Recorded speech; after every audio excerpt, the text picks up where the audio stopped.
Mám pocit, že toho v životě můžu dokázat hodně, ale mám strach, jestli to neprofláknu. Učím se fotit. Chci být fotografka. Uprostřed léta přijeli ruské tanky.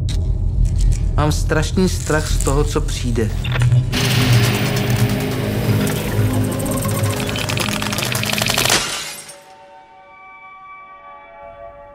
Na umění teď stejně není vhodná doba, říká mi máma.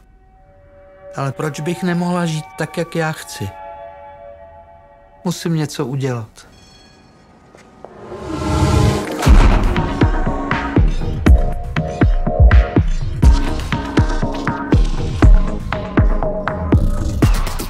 Dusivě naplňující prázdno, kličkování totalitou. Je tohle to, co chci?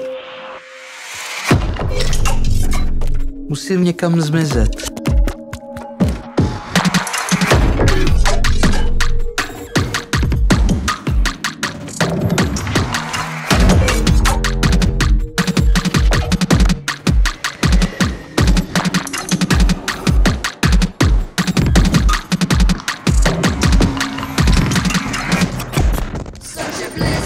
Vytvářím záznam své osobní zkušenosti.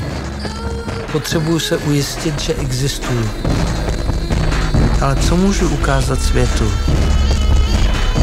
Kdo jsem?